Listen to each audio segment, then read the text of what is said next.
Good morning students. तो आज हम पढ़ने जा रहे हैं कक्षा 11 की गणित प्रश्नावली 1, जिसका नाम है आपके समुच्चय।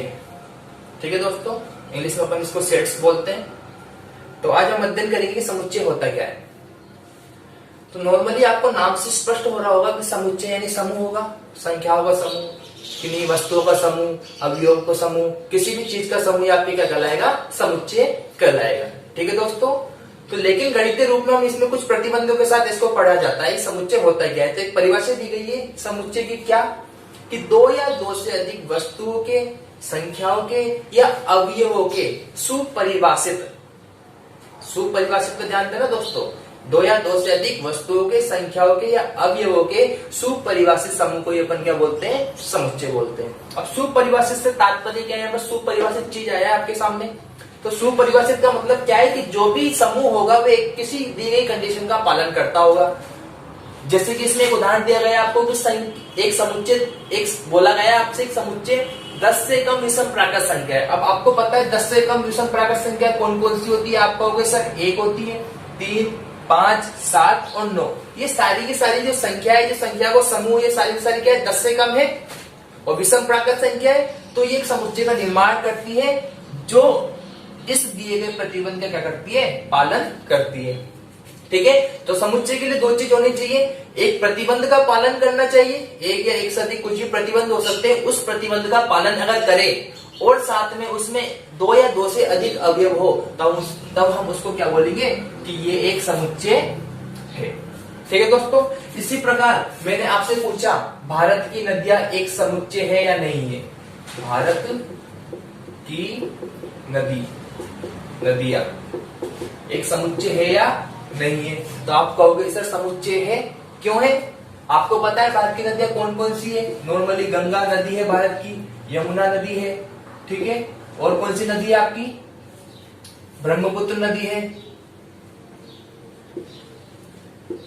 ब्रह्मपुत्र नदी है, और भी आपके बहुत सारी नदियां होगी जो भारत की नदी है। इस प्रकार कई सारी हो सकती है। अब आप कहोगे सर ये समुच्चय किस प्रकार है, आपने किस प्रकार बोल दिया कि समुच्चय है। तो मैंने आपको क्या बताया था कि एक दी गई कंडीशन का पालन होना चाहिए, शर्त का पालन होना चाहिए। तो एक शर्त का पालन करने की क्या कि सारी सारी जो जिसमें इस समूह में जितनी भी नदियां आएगी वो सारी सारी भारत की नदियां होगी। अगर मैं आपसे पूछूं बताओ नील नदी इस समूह में होगी नहीं होगी, तो आप कहोगे सर नहीं होगी। क्यों नहीं होगी, क्योंकि नील नदी भारत की नदी नहीं है। ठीक है, मतलब ये जो समुच्चय होगा, ये जो सेट होगा, ये इस दिए गए प्रतिबंध का पालन करता है और इसमें दो या दो से अधिक अवयव है। तो हम बोलेंगे कि सर ये भी क्या होगा, एक समुच्चय होगा। ठीक है दोस्तों। मैंने आपसे बोला आपकी कक्षा के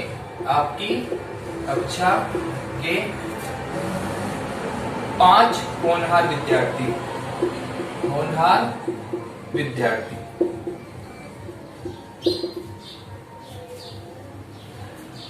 तो ये एक प्रतिबंध दिया गया है। अब बताओ कौन कौन आपकी कक्षा के होनहार विद्यार्थी, आप 5 व्यक्तियों के नाम बता सकते हो। ठीक है, लेकिन वो आपके लिए होनहार विद्यार्थी 5 होंगे, वो कोई भी हो सकते हैं। जैसे राम हुआ आपके लिए कोई होनहार विद्यार्थी, श्याम हुआ, ठीक है ना, श्याम हुआ आपके लिए होनहार विद्यार्थी। लेकिन किसी और के लिए यही जो 5 अवयव होंगे वो कुछ और होंगे। तो जो ये समूह है ये सुपरिभाषित नहीं है। इसमें राम उपस्थित हो भी सकता है, नहीं भी हो सकता है, श्याम उपस्थित हो भी सकता है, नहीं भी हो सकता, आप उपस्थित इसमें हो भी सकते हो, नहीं भी हो सकते, आप होनहार हो भी सकते हो, नहीं भी हो सकते। ठीक है, तो ये सुपरिभाषित समूह नहीं है, तो ये समूह नहीं होगा। ठीक है। इसी प्रकार मैंने आपसे बोला भारत के 3 महान नेता। तो आप बोलोगे सर गांधी जी, जवाहरलाल नेहरू जी, सुभाष चंद्र बोस, आप ये सारे नाम बोलोगे। लेकिन आपके लिए तीनों नाम कुछ अलग होंगे, किसी और के लिए कुछ अलग होंगे। तो ये जो समूह है ये सुपरिभाषित नहीं है। तो भारत के 3 महान नेता ये समूह या समुच्चय का निर्माण नहीं करेगा। ठीक है दोस्तों, उम्मीद करता हूं आपको समझ में आया होगा कि समुच्चय या समूह या सेट अपने पास होता क्या है। हाँ दोस्तों, तो कुछ आपको प्रतीक होते हैं उनके बारे में आपको बता दूं। क्योंकि मैंने बोला एन, तो आप पता है एन क्या होता है, प्राकृत संख्याओं का समुच्चय क्या होता है आपके पास n, नेचुरल नंबर जिसको अपन इंग्लिश में बोलते हैं, और डिनोट किससे करते हैं अपन n से। प्राकृत संख्या को मतलब एक से बड़ी सभी संख्या है अनंत तक, जैसे कि मैं लिख दिया आपके सामने 1 2 3 4 डॉट डॉट डॉट आगे तक चलेगी। ये सारे एक समुच्चय है, क्यों है? क्योंकि मैं बोल सकता हूँ ये प्राकृत संख्या है। ठीक है दोस्तों, ये सारी इस प्रतिबंध का पालन कर दिया, सारी क्या है प्राकृत संख्या है, तो उसको अपन डिनोट करते हैं n से। ठीक है, इसी प्रकार आपके सामने आता है z क्या होता है आपके सामने? पूर्णांकों का समुच्चय, इसको डिनोट करते हैं अपन z से। पूर्णांक जैसे कि माइनस के इंफिनिटी से -3 -2 -1 0 1 डॉट डॉट डॉट प्लस के अनंत तक, जितनी भी सारी संख्या होती है उनको अपन क्या बोलते हैं? पूर्णांक। तो पूर्णांकों का जो भी समूह होगा या समुच्चय होगा उसको अपन डिनोट किससे करेंगे? z से। इसी प्रकार आपके सामने होता है तीसरा, होता है आपके सामने परिमेय संख्याओं का समुच्चय, जिसको अपन लिखते हैं q से। इसको परिमेय संख्याओं का समुच्चय। ठीक है, परिमेय संख्या आपके सामने हो सकती है 3/4 5/3 10/4 डॉट डॉट डॉट, इस प्रकार की संख्या होती है जो आपके सामने कौन सी होती है? परिमेय संख्या होती है। या चाहो तो आप स्मॉल लिख सकते हो -3 5 जीबी की होती है, परिमेय संख्या होती है। ठीक है, तो जो भी परिमेय संख्या होगी उनका कोई समुच्चय होगा तो आप उसको डिनोट किससे करोगे? q से। इसी प्रकार r आपके सामने होता है वास्तविक संख्याओं का समुच्चय, वास्तविक संख्याओं का समुच्चय।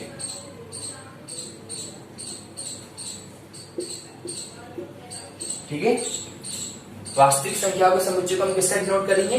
r से। इसी प्रकार मैंने आपसे पूछा, बोला z प्लस यानी धन पूर्णांकों का समुच्चय। ठीक है, z आपको पता है पूर्णांकों का समुच्चय होता है। अगर मैंने प्लस बोला है तो उसका मतलब क्या है कि जितनी भी संख्या आएगी उसमें सारी संख्या कैसे होगी? आपके सामने धन होगी, धन यानी पॉजिटिव संख्या होगी आपके सामने। ठीक है, तो मतलब यहाँ से यहाँ तक तो इसमें से हटा दिया गया है। ये आपकी जितनी भी धन पूर्णांक बचे इन सभी का समुच्चय जो होगा वही आपके क्या होगा? z प्लस से आप उसको डिनोट करोगे। इसी प्रकार q प्लस मतलब धन परिमेय संख्याओं का समुच्चय, धनात्मक या धन परिमेय संख्याओं का समुच्चय। ठीक है दोस्तों, इसी प्रकार r प्लस क्या होगा? r प्लस होगा धन वास्तविक संख्याओं का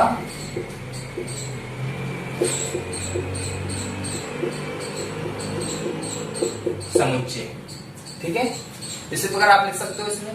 तो ये कुछ प्रतीक होते हैं जिनको हम n, प्राकृत संख्या के समुच्चय को n से, पूर्णांक के समुच्चय को z से, परिमेय संख्या के समुच्चय को q से, इसी प्रकार आपके ये आगे काम आएंगे। ठीक है दोस्तों। हाँ दोस्तों, तो हम सीख चुके हैं समुच्चय किसे कहते हैं, और कुछ स्पेशल विशेष प्रकार की कुछ समुच्चय के प्रतीक भी हम सीख चुके हैं, जैसे प्राकृत संख्या को समुच्चय का प्रतीक क्या होता है। ठीक है दोस्तों, तो उसी प्रकार समुच्चय के बारे में और आगे जानकारी लेते हैं कि जो समुच्चय होता है वो अंग्रेजी वर्णमाला के बड़े अक्षरों के द्वारा रिप्रेजेंट या प्रदर्शित किया जाता है। ठीक है ना, कोई भी समुच्चय हुआ आपका, जैसे कि संख्या 10 के अभाज्य गुणनखंड का कोई समुच्चय आपके सामने, ठीक है ना, उसको मैं अंग्रेजी वर्णमाला का जो बड़ा अक्षर होगा उससे प्रदर्शित करूंगा। ठीक है, चाहे आप ऐसे कर सकते हो, चाहे आप एक्स से कर सकते हो, वाई से कर सकते हो, वी से कर सकते हो, लेकिन कैपिटल लेटर्स होना चाहिए हो। इसी प्रकार समुच्चय के जो अवयव होते हैं उनको हमेशा अंग्रेजी वर्णमाला के जो छोटे अक्षर होते हैं उनसे रिप्रेजेंट या प्रदर्शित किया जाता है। ठीक है, जैसे समूह को तो बड़े अक्षरों से, लेकिन इसके अवयव को हमेशा किस अंग्रेजी वर्णमाला के छोटे अक्षरों से मैं प्रदर्शित करूंगा। ठीक है दोस्तों, चाहे मैं ऐसे कर सकता हूँ, बी से, एक्स से, वाई से, जेड से, लेकिन सभी क्या होने चाहिए? छोटे होने चाहिए। एक उदाहरण दे रखा है आपको कि संख्या 10 को विभाजित करने वाली सभी प्राकृत संख्या। अब आप जानते हो संख्या 10 को विभाजित करने वाली सभी प्राकृत संख्या कौन कौन सी है? 1 है,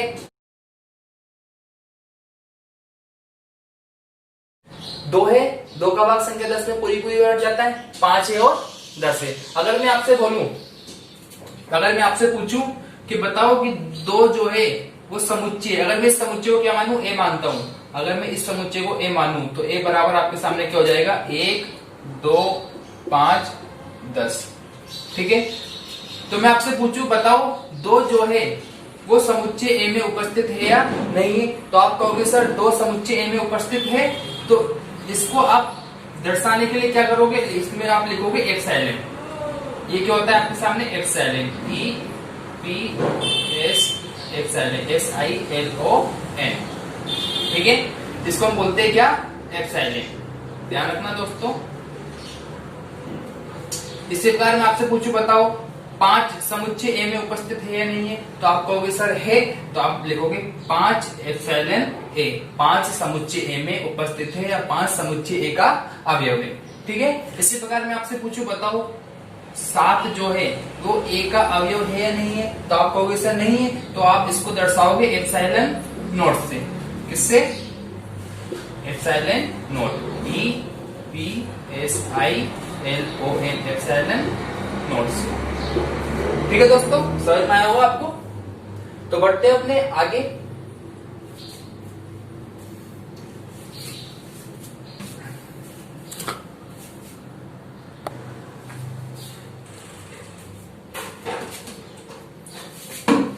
तो यहाँ पर बेसिकली समुच्चय निर्माण की आपको 2 विधि दी गई है कि समुच्चय का निर्माण 2 प्रकार से हम कर सकते हैं। पहली विधि है आपके रोस्टर रूप या सारणीबद्ध रूप, दूसरी विधि है आपके समुच्चय निर्माण रूप। ठीक है, तो किसी समुच्चय का निर्माण इन 2 विधियों के द्वारा किया जा सकता है। तो सबसे पहले हम सीखेंगे कि रोस्टर रूप या सारणीबद्ध रूप में समुच्चय को किस प्रकार लिखा जाता है या किस प्रकार इसका निर्माण किया जाता है। ठीक है दोस्तों, तो मैं आपको एक उदाहरण से समझाता हूं आपको।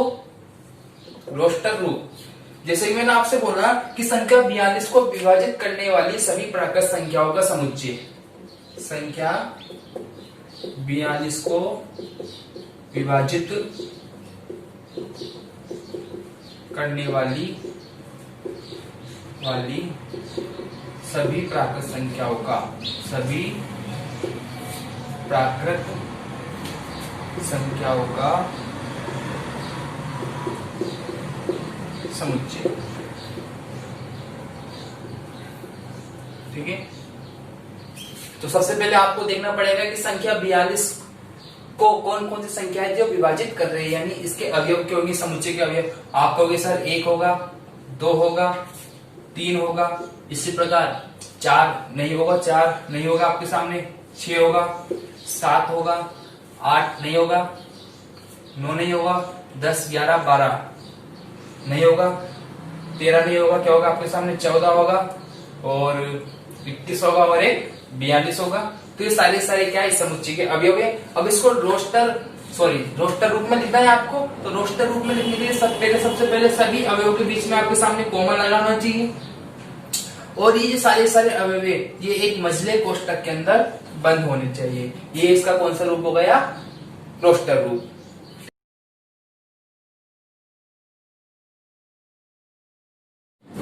इसी प्रकार आपके एक दूसरा उदाहरण है क्या, कि अंग्रेजी वर्णमाला के स्वरों का समुच्चय। ठीक है, अब अंग्रेजी वर्णमाला के स्वर का समुच्चय आपको पता है। अंग्रेजी वर्णमाला के स्वर कौन कौन से होते हैं, आप कहोगे सर ए होता है, ई होता है, आई होता है, यू होता है, और आई होता है, ओ और ई होता है। ठीक है, ये सारे क्या होते हैं, अंग्रेजी वर्णमाला के स्वर। इन्हीं को आप जब मझले कोष्टक में लिख देते हो तो ये कौन सा रूप हो गया, आपके रोस्टर रूप। ठीक है, या फिर सारणीबद्ध रूप। और एक और चीज इसमें कि रोस्टर रूप में जो आपके क्रम होता है संख्याओं का या अवयवों का जो क्रम होता है वो महत्वपूर्ण नहीं होता, यानी कि आप इन क्रमों को आगे पीछे करके भी लिख सकते हो। जिसको मैं इस प्रकार भी लिख सकता हूं, ए ओ यू और आई। ठीक है दोस्तों, इसी प्रकार इनके क्रम को ही मैं आगे पीछे कर दूं तो कोई फर्क नहीं पड़ेगा। एक और ध्यान रखने वाली चीज है रोस्टर रूप में क्या, कि जैसे मैंने आपसे कहा तीसरा उदाहरण, जैसे मैंने आपसे कहा स्कूल, स्कूल के सभी अक्षरों का समुच्चय,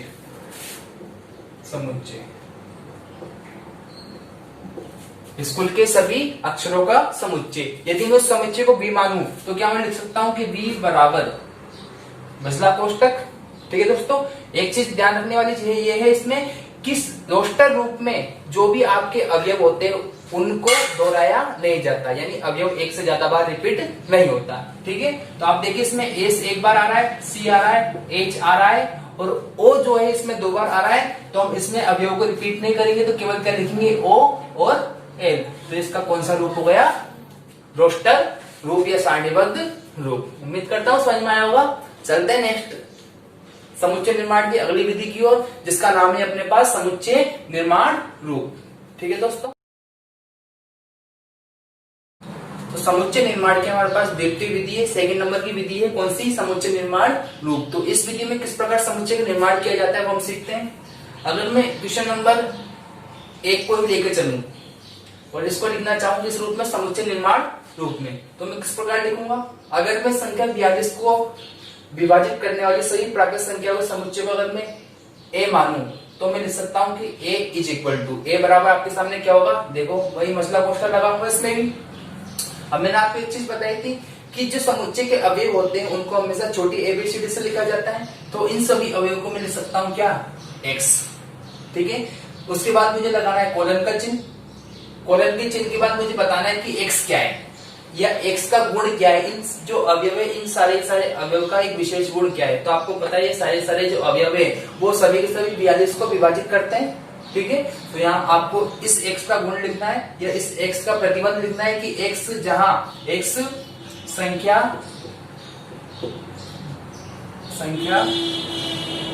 42 को विभाजित करने वाली क्या है? प्राकृत संख्या है।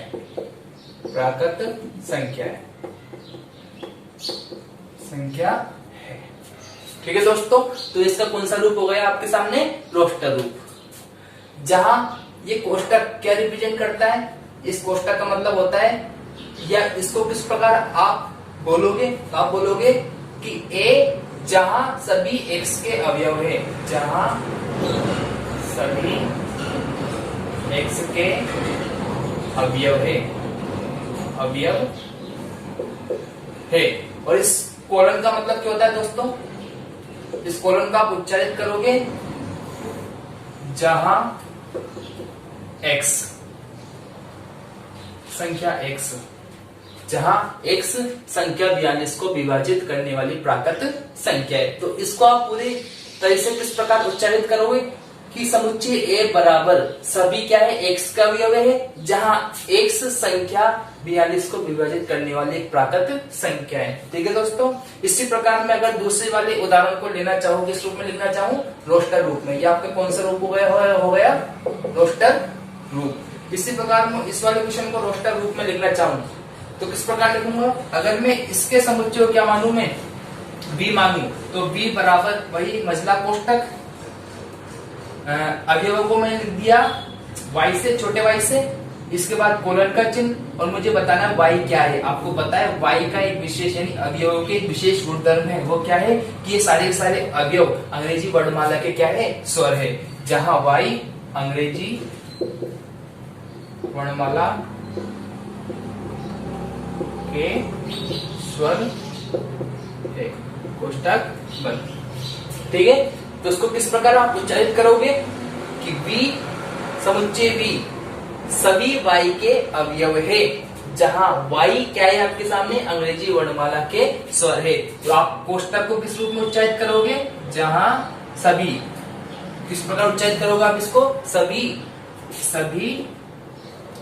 y के अवयव है। और कोलन को किस प्रकार आप उच्चारित करोगे? जहां y अंग्रेजी वर्णमाला क्या है? स्वर है। तो ये इसकी रोस्टर विधि, ये इसकी कौन सी विधि हो गई? समुच्चय निर्माण विधि।